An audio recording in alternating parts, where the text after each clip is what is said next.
Alors, je vais dire des trucs fous, là, Mais gros ou dans grand? les 5. Les deux, mais je suis très large, ouais. Je suis désolé, hein, j'ai pas regardé, j'ai pas fait mes devoirs avant. T'as Koé et sa team, aussi de leur côté, qui disent « Allez, bah allez Cécile, laisse-le faire, allez, le bisou, Tu vois, ils sont là. En fait, elle dit sur les réseaux que, en gros, je l'ai étranglée et qu'elle voulait pas que j'étrangle. Au début, je vois ça, je me dis « Écoute, je me dis, je vais pas réagir pour l'instant. J'attends. » Sauf que elle qui dit ça, ça se transforme en certains de ses fans, elle, qui disent « Manuel Ferrara a violé cette meuf. » Ça va très vite, hein. Ça va très vite et ça va très loin. Aujourd'hui, la moitié de mes revenus, c'est les plateformes. Je prends pas de cacheton, je me pique pas je suis naturel. À mon avis, il connaît ni la sexualité, ni la... Écoute, dans ce cas-là, pourquoi il parle pas d'empêcher aussi les films où il y a des femmes dominantes qui abusent des mecs, où la fille, elle est un peu trop fort et ça fait crac. Oh, mais qu'est-ce qu'on fait quand la elle est pétée? Opération, il est passé sur le billard. Avec une attelle ouais, et tout? Ouais, très... Je sais pas exactement les détails, mais ils lui ont remis droite. Et aujourd'hui, il aura jamais... ça sera plus jamais la bille qu'il avait avant. Il y a toujours un petit... Je pense que mes enfants, s'ils se rendent compte que c'est une scène avec leur père, les femmes, elles vont très très loin. Mais elles te disent quoi? Elles me disent ou elles m'envoient des vidéos ou des photos ou des dingueries. Amenez-moi n'importe quel féministe hardcore, je les laisse regarder mes DM. Elles perdront foi en toute femme.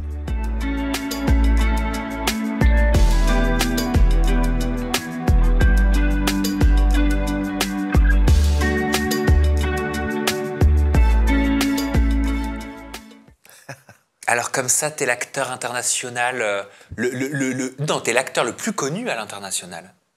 Il y en a d'autres qui sont très connus aussi. Hein.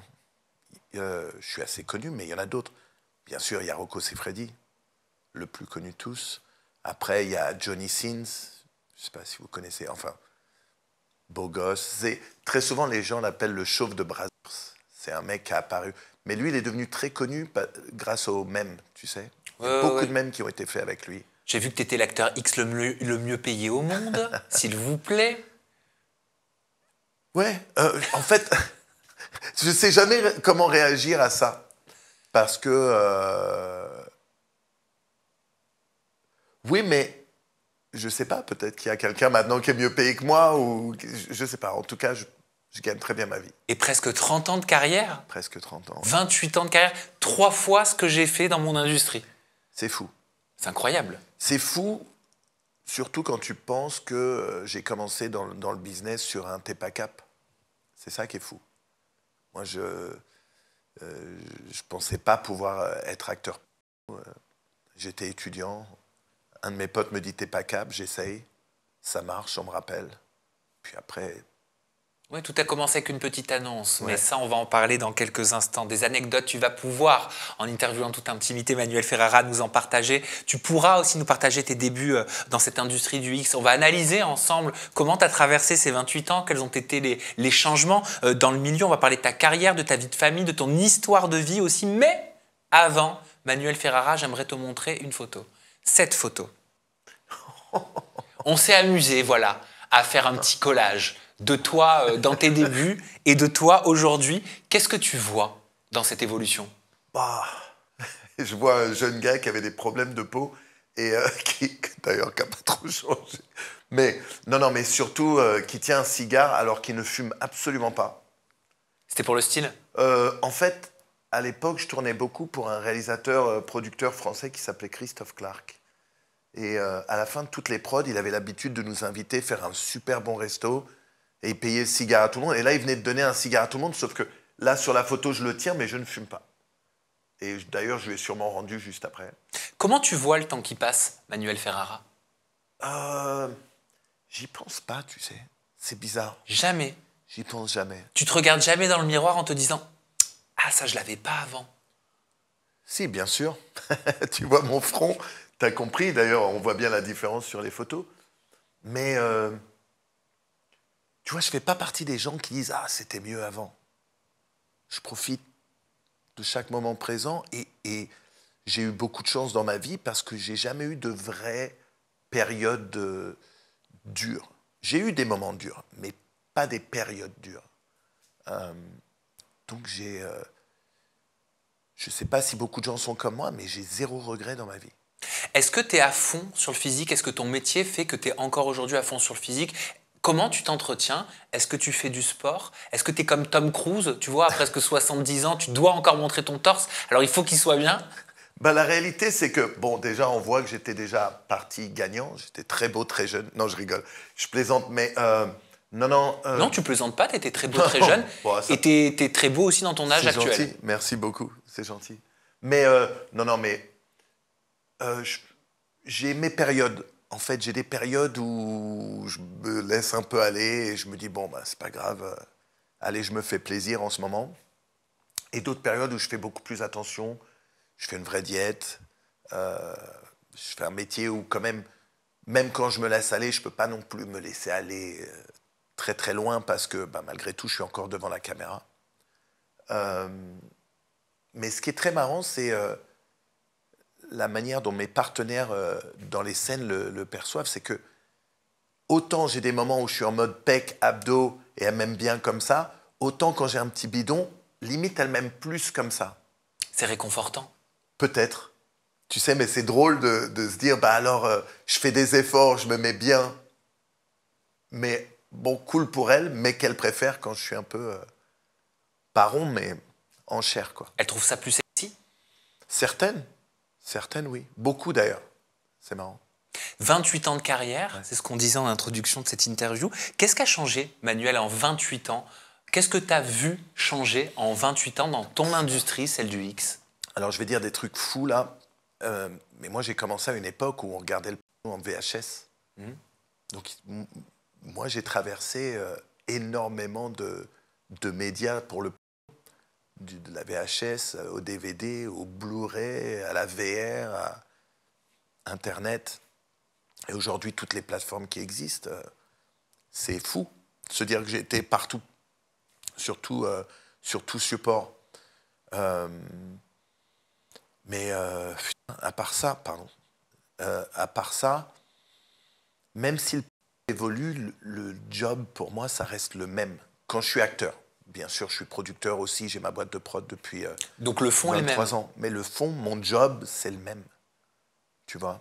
Après, selon les personnes pour qui tu travailles, ça va être d'une manière différente. Donc pour toi, concrètement, c'est la forme uniquement de l'industrie qui a Bien changé. sûr. Bien sûr. Mais dans les mœurs, dans les pratiques, ouais, même dans les pratiques sexuelles, est-ce que tu as vu une évolution? Est-ce que tu as assisté à des modes, à des trends, à des changements au cours de Bien ces sûr, 28 il y a eu années? des gros changements. Lorsque je suis arrivé dans le... La trend, la mode, c'était plus les films avec des histoires, vraiment une trame. Il y avait de l'acting. Et bien sûr, il y avait déjà des prods qui faisaient des trucs un peu plus amateurs, tout ça. Et ça, c'était fin années 90, début 2000. Et lorsque je pars aux États-Unis, je me rends compte que là, il y a une nouvelle ère, c'est l'ère ce qu'on appelle du gonzo. Le gonzo, c'est quelque chose d'un peu plus amateur, mais qui suit les acteurs, qui les laisse un peu plus baiser comme eux veulent baiser. Et c'est ce qui est devenu à l'époque ce que je préférais faire, parce que je voulais juste, moi, ma recherche en tant qu'acteur, c'était toujours d'être le plus proche de la réalité possible. Pour qu'on voulait te faire baiser comme d'autres voulaient te voir baiser? En fait, il y avait des productions, par exemple, où ils vont dire, voilà, on va commencer avec telle position, tu dois garder cette position pendant tant de minutes, après on changera là-dessus, après on changera là-dessus. Alors que dans le gonzo, on te dit juste, allez baiser et on va vous suivre avec la caméra. Donc, tu es libre, tu peux faire comme tu veux, les positions que tu veux, tu peux changer comme tu veux, tu peux embrasser la fille quand tu veux, tu peux... ces productions, les autres productions, très souvent, ils disaient embrasse pas la fille parce que il faut faire attention au maquillage, tout ça. Alors que dans le gonzo, c'était vraiment... C'était plus un style voyeur, tu vois. Ce qui est le style qui me plaît le plus, en fait. Comment, Manuel Ferrara, tu as commencé ta carrière sur la base d'un cap ou pas cap? C'est marrant, hein. En fait, quand j'étais plus jeune, mes potes m'appelaient Rocco parce que ça marchait bien pour moi. T'étais bien membré. J'étais bien membré et puis je rencontrais pas mal de filles. Et pourtant, t'étais pudique. Ouais, super pudique, ouais. Mais oui. Mais c'est là que c'est drôle, en fait. Tu te rends compte que... Moi, j'essaie d'expliquer aux gens que lorsque je suis sur un tournage, je reste pudique, par exemple. J'aime pas être nu devant la maquilleuse, par exemple. Parce que ça me gêne, parce que son job, c'est pas de me voir à poil. Son job, c'est de maquiller les filles, faire ce qu'il y a à faire. Mais du coup, quand la maquilleuse vient sur le tournage, je me couvre toujours. Donc par respect pour elle. Voilà, par respect pour elle et par gêne même. Tu vois, en fait, ça me gêne de m'exposer à elle parce que je veux pas que elle, ça la met dans une position étrange. Alors que dès que la scène commence, c'est un petit peu la vision tunnel, tu sais, où je n'ai Dieu que pour ma partenaire ou mes partenaires. Donc tu ne vois plus l'équipe autour. Je vois plus l'équipe autour, je vois plus rien et je suis concentré que sur les personnes devant moi. Mais pardon, question peut-être bête, mais vous êtes maquillé uniquement au niveau du visage ou il peut y avoir un maquillage de parties intimes pour les rendre plus esthétiques à l'écran? Non, en fait, si tu dois maquiller les parties intimes, c'est qu'il y a peut-être un problème. Et aussi, par la nature de ce qu'on fait, comme on a des rapports sexuels, si tu mets du maquillage en bas, en 2 secondes, le maquillage n'existe plus, quoi. Tu commences à frotter, transpirer. Donc tu me disais, tes potes te surnommaient Rocco quand tu étais jeune. Ouais. Et donc comment ils te lancent ce cap ou pas cap? En fait, histoire très drôle, j'ai une amie qui voulait faire du mannequinat. Sa mère passe dans une librairie. Elle voit un magazine marqué « Casting ». Elle ramène le magazine chez elle pour le montrer à sa fille. Sauf que le magazine, elle n'avait pas vu qu'il y avait marqué « Casting X ». Et elle ramène ça à sa fille. Et sa fille, elle dit à sa mère « Mais t'es folle ou quoi ?» Sa mère se rend compte de tout ça. Et à l'époque, avec mon meilleur pote, on faisait des cartes d'anniversaire. Très nulles, mais en fait, on découpait des photos de bouquins ou de films de cul. Et à la place du visage de la fille, on mettait le visage d'un de nos potes ou d'une de nos potes. Comme ça faisait un montage un peu nul, mais... Vous faisiez les réseaux avant les réseaux. Ouais, voilà. Et dans ce magazine, il y avait une annonce « Devenez acteur ». Pourquoi pas vous, ça s'appelait. C'était produit par le magazine et aussi par une prod française. Et mon meilleur pote me dit « Allez, vas-y, c'est pour toi, Manu, il faut que tu y ailles. C'est sûr, c'est pour toi. » Et moi, je disais « Non, t'es fou, j'étais étudiant, mais non, je vais pas le faire. » Et là, il me lance un T'es pas cap. Et j'avais 21 ans à l'époque. Je lui dis « Comment ça, je suis pas cap? Bien sûr que je suis cap. » Bah, fais-le alors. Comme je suis un peu et têtu, je réponds en me disant de toute façon, quelles sont les chances qu'on me recontacte? Une semaine après, on me recontacte. À l'époque, c'était par courrier. C'était pas par email. C'était en 97. Ouais, donc tu mettais tes photos, tu faisais ton propre courrier. Une photo habillée, une lettre de motivation. Voilà. Et ils m'ont recontacté. Et voilà, tel jour, on a le casting, tu te pointes, il y aura d'autres mecs, et voilà, c'est tout ce que je savais. Et ils te demandent quoi pendant ce fameux casting? Il y avait 2 filles dans un bureau, qui étaient les 2 filles qui allaient tourner ce jour-là, et elles faisaient passer tous les mecs un par un. Et c'était en mode, qu'est-ce que tu as fait de plus fou sexuellement? Quel est ton fantasme? Et que des questions un peu comme ça. Mais moi, je me rappelle, je répondais des trucs un peu, tu sais, j'essayais de faire le mec style, ouais, j'ai pas de fantasme parce que je veux tout réaliser. Et les fantasmes, ça se réalise pas. Et, mais en réalité, je savais pas du tout de quoi je parlais. J'avais eu des expériences sexuelles, mais à ce moment-là, j'étais pas terrifié, mais j'étais vraiment mal à l'aise. T'avais eu beaucoup d'expériences sexuelles avant ça? Ouais. Ah, déjà pas mal. Ouais.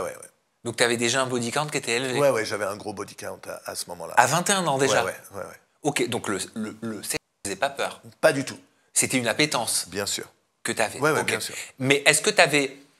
T'étais excité par le fait de te dire ce que j'aime faire dans ma vie intime, je vais le faire sous l'œil de caméra, sous l'œil d'une équipe, et il y a des personnes que je connais pas qui vont le regarder. Ça ne m'excitait pas du tout. Sur le moment, ces 2 filles étaient très très belles. Et elles m'excitaient énormément. Ils t'ont demandé de faire des trucs avec elles ou pas? Alors, plus tard, oui. En fait, il y avait une 40aine de mecs qui s'étaient pointés, peut-être un peu plus, peut-être un peu moins. Et on est tous passés dans le bureau. Et jusque-là, on ne m'avait pas demandé de me mettre à poil, rien du tout. Et on arrive, tout le monde est passé et ils nous alignent tous dans un grand couloir. C'était à Levallois-Perret. Et ils nous alignent dans le couloir. Et là, les 2 filles arrivent et en plus, tout était filmé. Parce qu'en fait, ce casting faisait partie d'un film. Ils en faisaient un film. T'avais signé un droit d'image? Bien sûr. Mais t'étais au courant? Ils nous l'ont dit quand on est arrivé là-bas. Ça fait partie d'un film. Ceux pour qui ils ne sont pas d'accord avec ça, restez pas. Et ils avaient précisé qu'ils garderaient que les interviews de ceux qui seraient gardés. Très bien. Donc, et là, les filles, on est tous alignés. Et là, les filles disent, bon, ben, c'est bien beau, les gars, mais maintenant, il va falloir sortir vos... Et là, tu as des mecs sans hésitation, sortent leur truc. Et moi, je suis pareil, terrifié. C'est ce moment-là que je me dis, ah merde, en plus, là, il y a vraiment du monde, comment je peux sortir Mais t'avais déjà fait des trucs à plusieurs? Non. Donc c'était une première fois, c'était un baptême quelque part. Ouais. Ils vous mettaient des préservatifs et tout à dispo? Ouais, là, c'était... Mais là, fallait juste sortir la teuf. Elle voulait, genre, passer, regarder les teufs chacun, et après, elle devait choisir 5 mecs. Ok. Et c'est bizarre, parce que moi, je suis là, je sors pas mon truc, et t'as des mecs qui ont déjà sorti leur truc, ils sont en train de s'astiquer pour montrer qu'ils ont... Et les filles commencent à avancer, elles avancent, et là, elles se rapprochent, elles sont vraiment très proches de moi, et là, je me dis, j'ai pas le choix. Et je sors mon truc, sauf que là, je suis tellement concentré sur ces 2 filles-là, et tellement excité que je suis en érection. Et là, elles me regardent, et les deux, un truc qui est assez drôle, c'est que lorsque j'étais plus jeune, j'avais des rapports, les femmes me disaient toujours, ouah, t'as un gros sexe. Et moi, je croyais que c'était un truc que les femmes disaient aux mecs pour qu'ils se sentent bien. Ah, tu savais pas que c'était la réalité? Je me rendais pas compte que j'avais un gros sexe. Et là, quand je vois 2 femmes qui sont actrices X, je sors mon truc et je vois leur réaction, genre... Oh, et elles me disent, ouah, t'as un gros sexe. Allez, toi, et elles me choisissent en premier pour être sélectionné. Mais gros ou grand? Dans les 5. Les 2, mais je suis très large, ouais. Je suis désolé, hein, j'ai pas regardé, j'ai pas fait mes devoirs avant. Pas de problème. Mais par contre, j'ai vu, parce que tu l'as dit déjà, que tu avais eu ta première expérience sexuelle. Elle a commencé tôt, toi, entre guillemets, ton éducation. Ah oui, tu trouves que c'est trop tôt, 13 ans? Trop tôt. Ouais. C'est 13 ans, c'est ça, hein? Ouais. C'est tôt. Je savais pas du tout ce que je faisais. C'était une fille qui était plus âgée que moi. Bah oui, elle avait 20 ans. Ouais. C'est, de son côté, elle, ça me choque. Ouais. Mais elle, parce que j'étais grand et elle pensait que j'avais 17 ans. Elle savait pas que j'avais 13 ans. Je lui ai pas dit, au fait, j'ai 13 ans. Sur le moment, j'étais... Mais ça me fait toujours marrer... Excuse-moi. Ça me fait toujours marrer parce que je me demande souvent si elle sait qui je suis devenu. Tu sais, elle doit se marrer en fait en se disant, attends, lui, c'est devenu ce mec-là? Bah ouais. Impossible. Parce que vraiment, j'étais perdu, je savais pas. Et je l'ai pas super bien vécu, cette expérience. Au point où, après, chaque fois que j'avais des rapports avec des filles, je leur disais que c'était ma première fois. Comme ça, je me disais, si elles pensent que c'est ma première fois, bon, elles vont pas m'en vouloir si c'est nul. Pourquoi tu avais mal vécu cette première expérience avec cette jeune femme de 20 ans? Parce que je comprenais pas le truc, en fait. Je comprenais pas le sexe. J'étais excité, j'avais fait un minimum. C'était pas une super bonne expérience. Et je me disais, mais c'est ça, le sexe. En fait, j'avais aucune éducation sexuelle, quoi. Du coup, au début, je me dis, ouais, si c'est ça, compliqué quand même. Et puis tu te dis, bah, je suis assez mauvais. Tu vois, à cet âge-là, c'est pas... C'est particulier quand même, tu sais, quand on philosophe sur le truc et qu'on se dit le sexe, c'est un plaisir donc charnel qu'on partage avec un partenaire, une partenaire ou des partenaires en fonction des pratiques de chacun. C'est un plaisir qui est censé être offert et t'en fais un métier. Ton plaisir devient ton métier. Parce que dans le mot plaisir, justement, plaisir, c'est l'antithèse du travail. Bien sûr. Tu vois, de l'industrialisation. Bien sûr. Toi, ton plaisir, tu l'as utilisé dans une industrie pour devenir quelqu'un. Oui, mais je l'ai toujours fait pour le plaisir. Donc, je n'ai jamais pris ça comme un métier, en fait. Encore aujourd'hui, je continue à être encore devant la caméra parce que j'adore, parce que je kiffe. C'est une vraie passion pour moi. Mais je gagne bien ma vie avec ça. J'ai eu énormément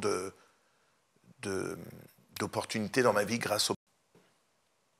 Mais ça reste vraiment du plaisir. Et si je ne prends pas de plaisir, je ne pourrais plus le faire.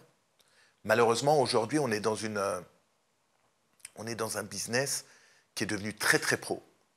Et du coup, maintenant, il y a énormément pour les mecs, de mecs très jeunes qui arrivent dans le... et qui n'essayent plus de le faire naturellement et qui utilisent des produits très mauvais pour leur santé pour pouvoir le faire. Et en plus de ça, parce qu'ils utilisent ces produits, ça retire... tu sais, tu ne vois pas dans leurs yeux qu'ils ont envie d'être là. Tu ne vois pas dans leurs yeux qu'ils ont envie d'être avec cette fille à ce moment-là, ou même mec, ou peu importe, tu vois, parce que malgré tout, dans l'industrie, que ce soit du côté hétéro, gay, ou peu importe, ça reste... Ils utilisent à peu près les mêmes trucs, les mecs, tu vois. Et ça retire la véracité du moment. Et je crois aussi que c'est ça qui a fait mon succès dans le... C'est qu'on voit que lorsque je suis avec mes partenaires, c'est vrai. Il n'y a pas de... C'est pas, encore une fois, on revient là-dessus, mais c'est pas mon métier, c'est pas quelque chose que, en prenant un cachet ou en faisant une injection, qui fait que... Ce que tu dis, je vais me permettre de mettre des mots dessus. On dit souvent que si on veut embrasser une industrie où il y a déjà des gens qui le font, si tu veux faire carrière dedans et réussir, faut le faire mieux. Est-ce que toi, tu as l'impression que si tu es devenu Manuel Ferrara, ce grand acteur, figure connue quand même de tous, aujourd'hui, c'est parce que dans ton domaine, tu l'as fait mieux que les autres? Ben, en fait, mieux, c'est subjectif aussi. Tu vois, par exemple, mon style, il y a des gens qui n'aiment pas mon style parce que je suis très présent dans les scènes. Mais dans mon style, oui, je le fais mieux. Oui. Dans mon style, oui. Tu le fais mieux comment? La passion, en fait. Moi, je suis là pour... Ce qui m'excite, c'est de donner du plaisir et de voir que je donne du plaisir. Donc, je suis prêt à tout pour donner ce plaisir à mes partenaires. Et donc, je vais aller loin des fois. Loin comment? Selon ce qu'elles aiment. Tu vois? Maintenant, toutes les femmes sont différentes. On est tous différents d'ailleurs. Du coup, il y a des gens, il y a des femmes qui vont aimer, par exemple, que ce soit assez soft, qu'on s'embrasse beaucoup, qu'on reste très serré. Et il y en a d'autres qui vont aimer la bête très, très forte. Et dans mon cas, j'aime tout. Parce que c'est ça qui va m'exciter. C'est-à-dire que si une femme aime la bête très forte, je vais la bête très, très forte parce que je sais que c'est ce qu'elle aime. Et du coup, ça va m'exciter. Je ne ferai jamais de la bête très forte à une femme qui aime de la bête plus sensuelle.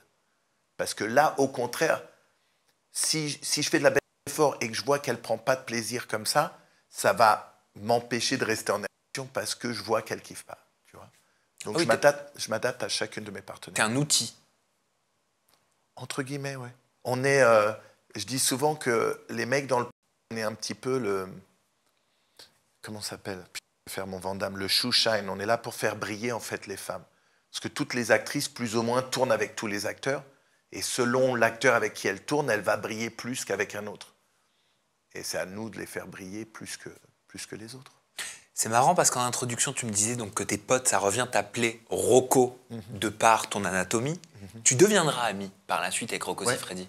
Ouais. Ça aussi, c'est fou. Ça, c'est fou. C'est fou parce que, en fait, Rocco avait un cousin qui s'appelle Gabriel. Et il se faisait appeler Gabriel Zéro à l'époque. Et lui, moi, j'habitais à Gagny dans le 93. et lui à Montreuil, dans le 93 aussi. Et on avait un ami en commun. Mon ami m'appelle et me dit hey, « Mon pote Gabriel, il essaie de faire un film à Paris, mais il galère à trouver des filles. » Moi, j'étais déjà dans le... mais dans le amateur. Du coup, je dis à mon pote « Ok, je vais voir ce que je peux faire. » Je trouve 3 filles pour Gabriel, pour le tournage de Gabriel. Je rencontre donc Gabriel, je lui présente les 3 filles, et là, il me dit, je sais déjà que c'est le cousin de Rocco, et là, il me dit, bah écoute, justement, pour la scène avec les 3 filles, j'ai besoin d'un mec, tu veux être le mec? Je dis, ok, super.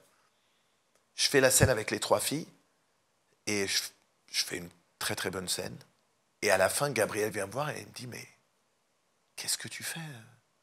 Tu perds ton temps dans les petites prods amateurs françaises, il faut absolument que tu commences à bosser partout. Et moi, à l'époque, je finissais mes études, donc je n'étais pas encore sûr que c'était ma voie. C'était pour ça que je restais surtout dans le milieu amateur. Tu faisais des études de quoi? Pour être prof de sport, pour être prof de PS. Il bon, y a de l'entraînement, quoi, aussi. Ouais. Et je me rappellerai toujours, il me dit, écoute, là, je pars en vacances à Cuba, je reviens dans un mois. Dans un mois, on part en production avec mon cousin, je t'amène. Je dis, c'est Rocco quand même, tu vois. Et il faut savoir aussi que moi, je baisais qu'avec Capote à l'époque. Dans ma vie privée, comme dans les films. Et là, je savais que si j'allais bosser pour Rocco, que lui faisait des films sans Capote. Du coup, tu sais, je commence à me dire, merde, là, parce que là, si je commence à bosser pour Rocco, je fais une croix sur tout le reste, ou je me lance à fond, ou je le fais pas du tout. Puis je commence à me dire, ouais, mais Gabriel, il doit dire ça à tous les mecs. Encore une fois, tu sais, le mec... Je me rends pas compte, en fait, moi, je kiffe, mais je me rends pas compte si c'est vraiment bien mes scènes. Donc quand il me dit ça, je me dis, bon, pareil. Un peu comme avec les meufs qui disent, ah, t'as une grosse bite. Je pensais qu'ils disaient ça à tout le monde. Et 2 semaines plus tard, il me rappelle de Cuba, il me dit, hey, j'espère que t'as tout, ton passeport, tout ça, parce que dans 2 semaines, c'est bon, on y va. 2 semaines plus tard, on part à Prague. Et là, je me retrouve dans une voiture à Prague avec Rocco et son cousin Gabriel. Et pour moi, c'est pas réel. Je me dis, je suis dans un rêve, quoi.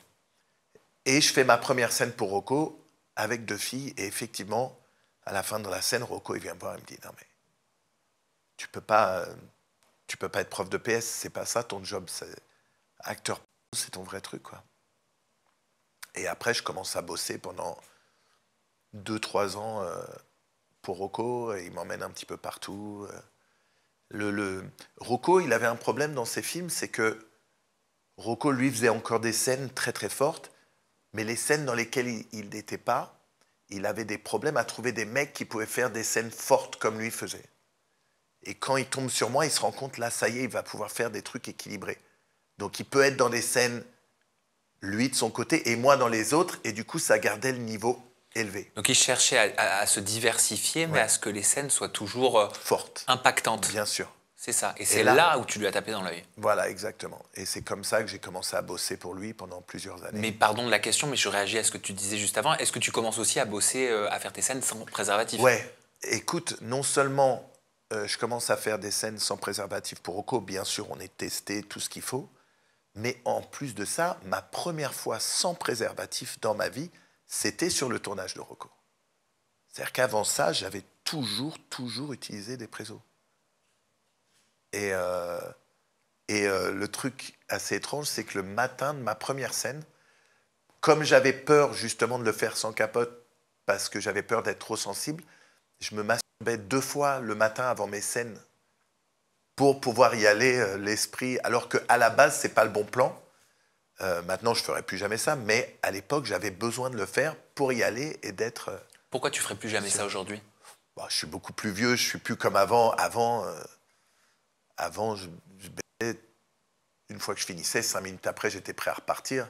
Aujourd'hui, ma sexualité a un petit peu changé et physiquement aussi, c'est un peu différent. Les 5 minutes se sont transformées en combien de temps? Une petite heure et demie, et je suis prêt. Quand même. Et c'est lui qui t'a nommé Ferrara, c'est Rocco Siffredi. Ouais. En fait, il trouvait que je ressemblais à l'acteur Stéphane Ferrara. Stéphane Ferrara, c'était un boxeur qui est devenu aussi acteur. Il était dans les films, il a fait L'As des As avec Belmondo. Très très bon gars, très très bon acteur. Et c'est vrai, quand on était jeune, on se ressemblait. Et à l'époque, moi, j'utilisais juste Manuel dans les films. Et quand Rocco a commencé il m'a demandé, il m'a dit, ça te dérange, je trouve que tu ressembles à ce mec-là, si je t'appelle Manuel Ferrara dans mes films. Et je me suis dit, si je suis Manuel Ferrara dans les films de Rocco, autant être Manuel Ferrara partout, et voilà. Ouais. Vous êtes toujours amis? Ouais. Comment, en tant qu'ami, qu'est-ce que tu lui dis? Comment tu gères les informations qui sont sorties à son sujet, les accusations d'agression sexuelle, de viol? Il y en avait une sur un plateau télé, c'était avec Cécile de Ménibus. Ouais. On était en 2006. Ouais. C'était sur le plateau de l'émission de Coé. Ouais. Rocco Siffredi avait attrapé, tu sais, les fesses de Cécile de Ménibus. Il avait obligé à imiter un acte sexuel. Elle explique également qu'il aurait tenté de l'embrasser de force dans les loges. La deuxième, ça concerne un documentaire, ça t'avais dû en entendre parler, qui date de 2016, dans lequel il avouerait lui-même ce qui serait un viol. Et la troisième, c'était il y a moins d'un an, c'est la comédienne... Ouais, pardon. C'est la comédienne Caroline Ducé qui affirme avoir été victime d'un viol pendant le tournage du film Romance de la part de Rocco Siffredi pendant une scène du film. Toi, Manuel Ferrara, qui met à fond l'accent sur le respect des femmes dans les scènes, dans ta vie, est-ce que c'est pas gênant? Est-ce que ça a été gênant médiatiquement d'être ami avec Rocco Siffredi? Moi, je peux juste me baser sur ce que je connais de Rocco. Rocco, j'ai passé beaucoup de temps avec lui. Je ne l'ai jamais vu comme ça avec qui que ce soit. Je l'ai vu sur des tournages. J'ai vu des femmes qui venaient à Rocco et qui étaient prêtes. Et lui, je ne l'ai jamais vu comme ça. J'ai vu le clip, effectivement, de Cécile de Minibus et chez Coé. Ouais, la méthode Coé. La méthode... Non, parce que je crois que c'était pas la méthode Coé. Je crois que c'était à la radio, en fait. Il était passé à la radio, mais c'était filmé. Et que... Je sais pas ce qui s'est passé dans les loges. Mais quand je vois ce clip, je le trouve très malaisant. Parce que clairement, elle n'est pas à l'aise et clairement, elle ne veut pas. Il aurait dû voir ça et pas le faire. Maintenant, si tu regardes le clip, je ne sais pas si tu l'as vu, ce clip, mais t'as Coé et sa team aussi de leur côté qui disent « Allez, allez Cécile, laisse-le faire, allez, le bisou. » Tu vois, ils sont là. Et je pense que lui, il pensait que c'était le truc de... Je ne peux pas me mettre à sa place, je ne peux pas dire ce que lui a pensé. Et je trouve ça, bien sûr, très malaisant, parce qu'on voit clairement qu'elle n'est pas cool avec ça. Mais tu vois, ça peut... Moi, je ne connais pas ton métier, je ne l'ai pas pratiqué, mais ça peut peut-être potentiellement, je me dis, être un danger quand tu es l'objet de multiples fantasmes. Ouais. Quand tu as l'habitude, dans le cadre de ton travail, de tes scènes en lien avec de nombreuses femmes qui veulent aussi avoir des relations avec toi, tu vois, je vais faire écho justement à ce qu'il disait dans ce documentaire de 2016, Rocco Siffredi, où c'est une dame amie de sa maman au moment du décès de sa maman, qui l'appelle, qui a besoin de réconfort, qui le prend dans ses bras, et il dit lui-même, je me suis levé d'un bond, j'ai baissé mon pantalon, j'ai sorti mon sein en totale érection, elle a halluciné, je lui ai mis dans la bouche, elle a rien dit, en 3 secondes, j'ai dans sa bouche, je me suis rhabillé et j'ai détalé, mort de honte, je n'ai jamais revu cette femme. Est-ce que tu peux pas perdre de vue, tu vois, à un moment donné, perdre les pieds, perdre la réalité? Tu sais, il y a un acteur américain qui s'appelle Ron Jeremy. Ron Jeremy, il est en prison aujourd'hui, justement pour des agressions sexuelles. C'est un mec, moi, que j'ai vu, et c'est pas Ron Jeremy, c'est un mec vraiment, lui, il était acteur dans les années 70, c'était devenu un peu la mascotte du pop américain. Il est très connu aux États-Unis parce qu'il a fait des films traditionnels. Et c'est le mec un peu en bon point, avec des cheveux longs, une moustache. Mais moi, je l'avais vu une fois, il y avait un event dans une boîte, et tu avais des femmes qui étaient là et qui, elles, n'avaient rien à voir avec le porno, et qui lui demandaient de sortir sa bite et de toucher la bite. Elle voulait toucher absolument la bite de Ron Jeremy. Et je me dis, maintenant, avec tout ce qui s'est passé derrière, je me dis, est-ce que certaines personnes du business ne perdent pas la notion de ce qui est réel et de ce qui est OK? Tu vois, c'est pas parce que je suis sûr que d'ailleurs à Ron Jeremy, c'était pas la première fois que ça lui arrivait, mais ça ne veut pas dire que toutes les femmes veulent ça. Tu vois? Et je pense que certains peuvent perdre la notion de est-ce que c'est OK ou est-ce que c'est pas OK? De consentement. Ou voilà. Ou juste je sors ma bite et voilà. T'as déjà eu peur, toi? T'as déjà eu peur de faire face justement à ce type d'informations, ce type d'accusations? Ah. Moi, j'ai eu une histoire il y a quelques années où je faisais une scène avec 2 filles. Euh, et là, on parle d'une scène, donc un tournage. Et combien de temps après? Un an et demi après, Ouais. il y a Covid. Et il y a une des filles qui commence à mettre elle met sur Twitter que quand elle a fait cette scène avec moi, j'ai fait quelque chose qu'elle ne voulait pas. OK. Pendant la scène. Il faut savoir que nous, par exemple, sur tous les tournages, avant la scène, et on enregistre tout ça, on fait ce qu'on appelle les do's and don'ts. Donc, ce que je fais pas. OK. Et la fille, avant la scène, elle dit, on lui demande, et elle dit, non, moi, il n'y a pas de problème, tout. Et dans la vidéo, c'est moi qui lui dis, non, non, sérieusement, il faut vraiment que tu me dises ce que tu aimes et ce que tu n'aimes pas, parce que, tu vois. Par exemple, je ne veux pas de cul anal. Ou qu'on me prenne par la gorge, ou tu vois, des choses comme ça. J'ai compris. Et là, la fille, elle réfléchit, et elle dit, justement, elle dit, bon, ben, je fais pas d'anal, donc rien derrière. Et elle dit aussi, elle s'était fait réduire la poitrine. Du coup, elle avait des cicatrices en dessous qu'elle voulait laisser cacher. Donc, elle m'avait dit, tu peux baisser mon soutien-gorge, mais l'enlève pas parce que je veux que ça reste. Pas de problème. Et là, en fait, elle dit sur les réseaux que, en gros, je l'ai étranglée et qu'elle voulait pas que j'étrangle. Au début, je vois ça, je me dis, écoute, je me dis, je vais pas réagir pour l'instant. J'attends. Sauf que elle qui dit ça, ça se transforme en certains de ses fans, elle, qui disent, Manuel Ferrara a violé cette meuf. Ça va très vite, hein. Ça va très vite et ça va très loin parce que c'est pas du tout ce qu'elle a dit. Du coup, j'ai appelé la prod pour qui j'ai fait le film. J'ai dit, écoutez, j'aimerais bien que vous rendiez cette scène dispo. Pas de problème. Il me donne la scène et moi, je la regarde plusieurs fois. Et je prends tous les endroits où elle me dit, par exemple, de lui faire des choses. Dont, parce que lorsqu'elle avait dit que j'avais étranglé, elle dit, je voulais pas, bah. Sauf que dans la scène, elle avait posté une photo.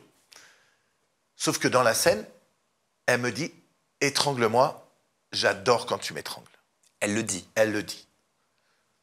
Et du coup, je regarde toute la scène et je note toutes les choses. Aussi, il y avait une autre fille, aussi les moments où elle étrangle, elle prend.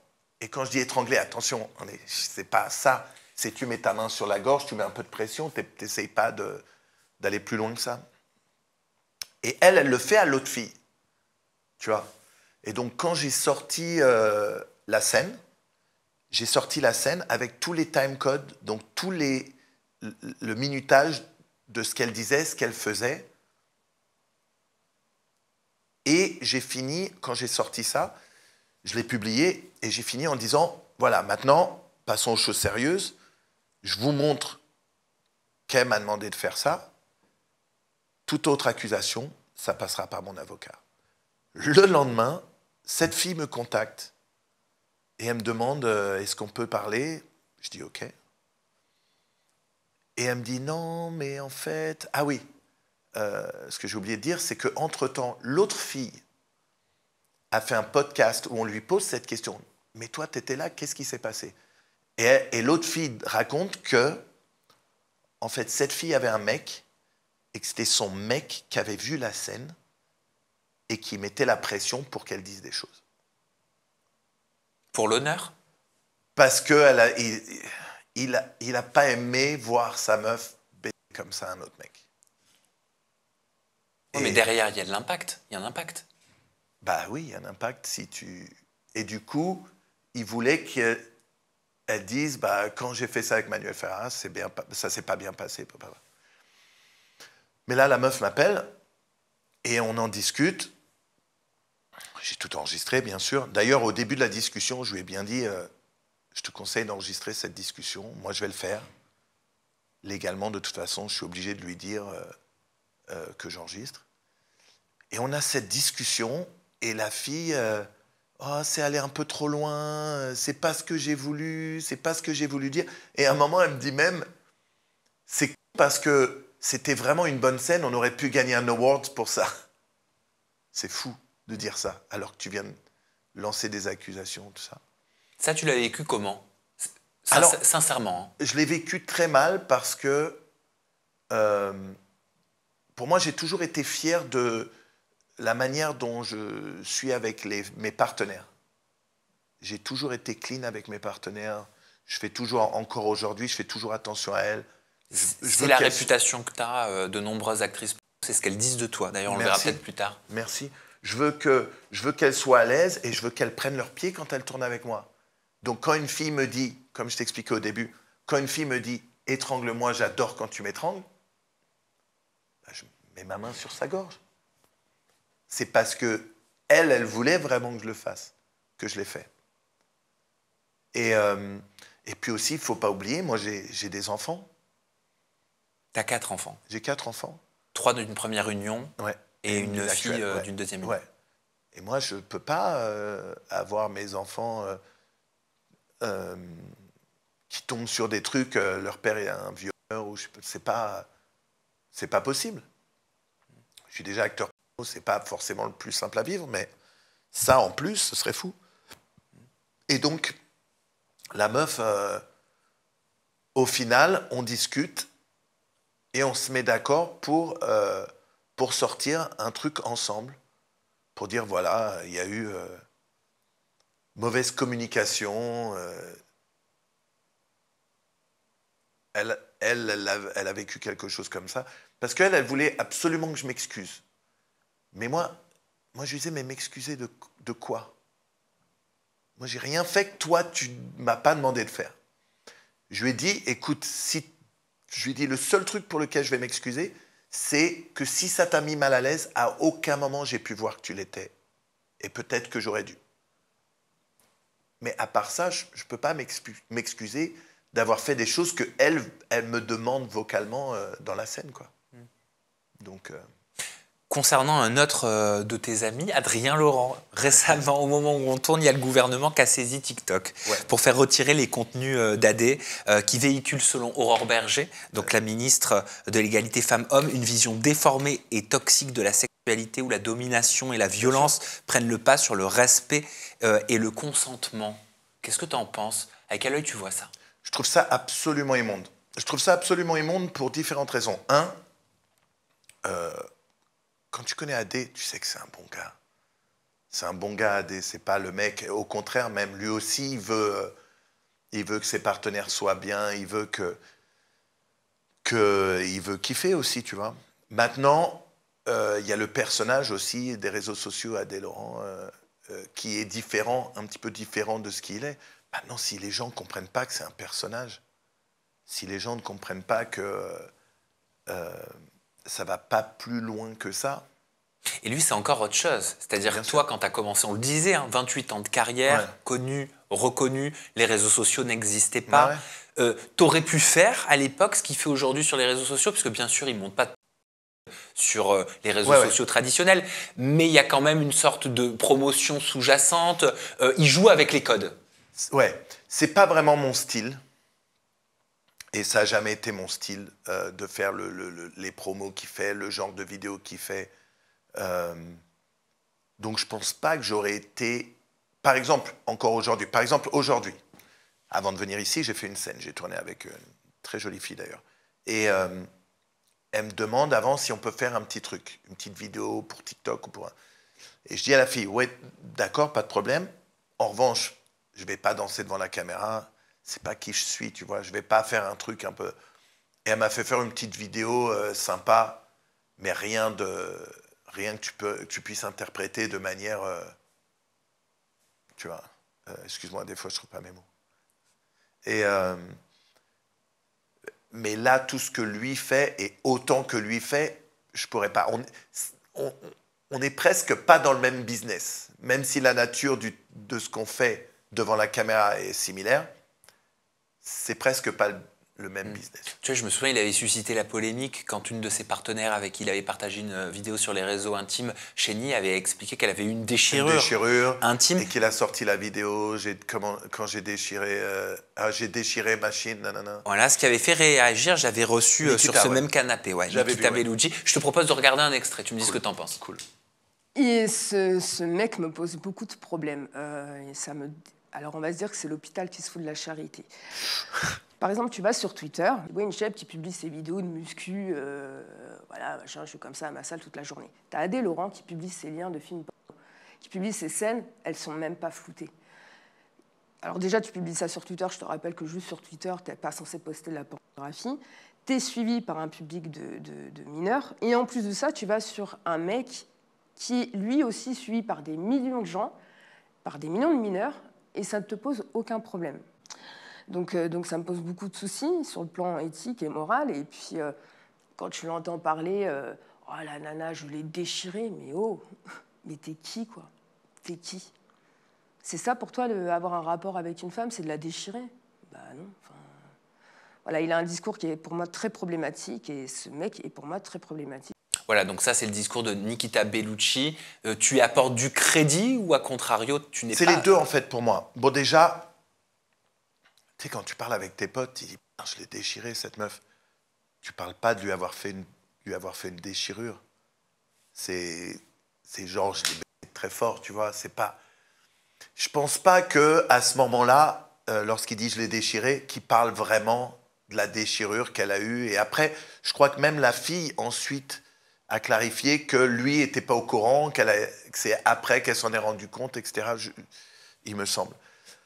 Moi, Nikita, c'est une pote, c'est une meuf que j'adore. Mais, et on en a déjà discuté, elle et moi, elle a une très bonne cause, protéger les plus jeunes de la... les mamans, tout ça. Mais aujourd'hui, je vois encore Nikita elle-même qui poste sur Instagram des trucs, alors c'est pas de la... mais elle en lingerie ou d'autres meufs en lingerie qui emmènent sur des liens, qui emmènent sur des sites. Tu vois ce que je veux dire? T'es en train de dire qu'elle fait du Adé Laurent? Pas aussi loin, mais tu peux pas avoir le beurre et l'argent du beurre, en fait. Moi, par exemple, sur mon Instagram, je poste rien du tout en rapport avec le... À une époque, sur mon Twitter, il y avait des trucs liés au... Parce que j'avais une compagnie qui manageait mon compte et qui avait mon Twitter, mais c'était pas moi qui postais ces trucs-là.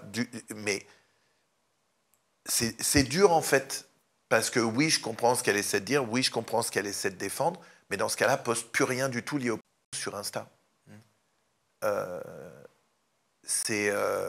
Encore une fois, hein, c'est une fille que j'adore, j'ai bossé avec elle plusieurs fois, je respecte énormément sa cause, en plus maintenant elle est devenue maman, du coup, je sais que c'est sincère, mais dans ce cas-là, il ne faut plus rien poster. Adé avait fait référence à toi en interview à mes côtés, regarde. Manu Ferrara, il a dit l'inverse de moi. Manu Ferrara, qui est dans le game depuis très longtemps, qui n'a pas sa langue dans sa poche et qui s'en bat les couilles pour avoir des amis, m'a dit « Mais Adé, t'es le sang de la veine. Tu fais très bien ton travail, tu gères très bien tes réseaux sociaux. » Mais c'est vrai, c'est vrai. Il fait un super taf et d'ailleurs, ça se voit, quoi. Enfin, je veux dire, ça se voit que ça marche pour lui et il fait ce qu'il faut.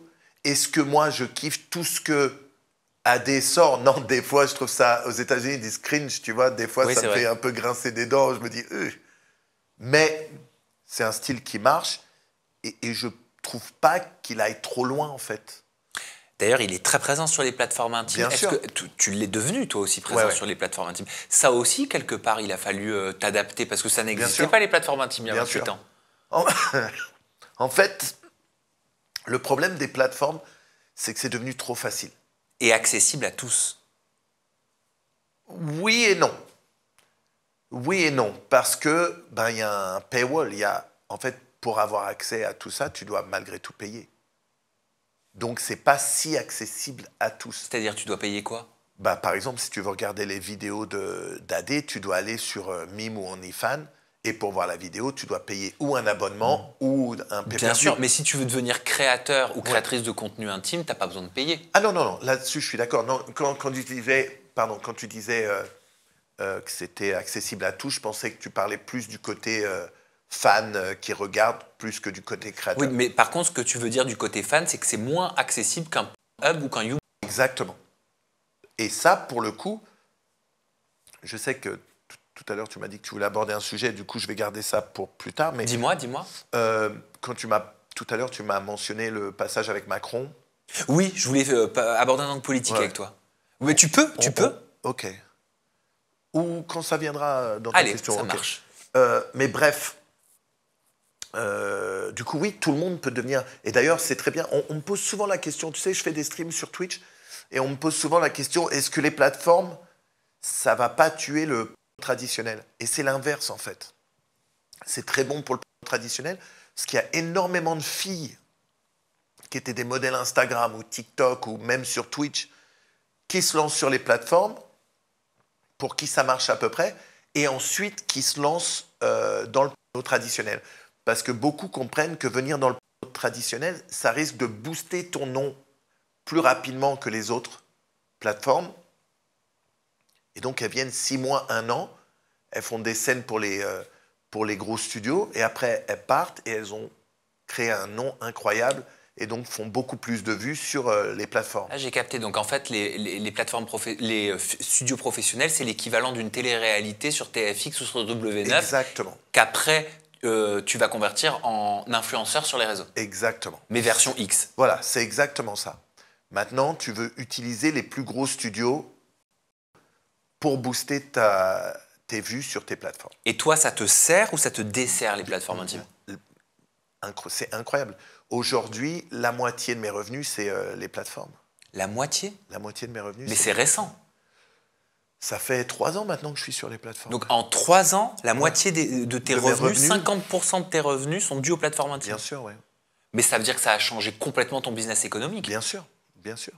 Mais c'est très bien aussi comme ça. Ça te permet de ne pas avoir les œufs dans le même panier. Tu vois. Donc tu es devenu, pardon, mais plus riche depuis 3 ans avec les plateformes intimes qu'avant que tu y Ouais, sois. ouais. Et attention, hein, ça n'a pas pris 50% de mon business. Non, ça a rajouté, en fait. J'ai doublé, grâce aux plateformes, ce que je faisais avant que dans le traditionnel. Mais est-ce que ça a doublé aussi le travail? Enfin, je sais que tu vois pas Non, ça comme un justement. travail. Non, justement. Et ça, je trouve ça exceptionnel. Et c'est pour ça que je disais que ça rend le traditionnel difficile en tant qu'acteur. Parce qu'aujourd'hui, regarde la fille, aujourd'hui, elle est arrivée à 13h15. On a fait Mais vous avez fait ça où? On a fait dans un Airbnb que j'ai ici sur Paris. D'accord. Donc pour tes réseaux? Pour mes plateformes et pour les siennes. D'accord. Donc la manière dont ça se passe, la fille vient, on s'échange nos tests, on fait ce qu'il faut, et ensuite on commence la scène. Et une fois que la scène est finie, elle garde le contenu, moi je garde le contenu, elle le sort sur ses plateformes, moi je le sors sur mes plateformes, et chacun fait son oseille de son côté, avec le même contenu. Et à 14h15, j'étais déjà sous la douche à me préparer pour venir ici, tu vois.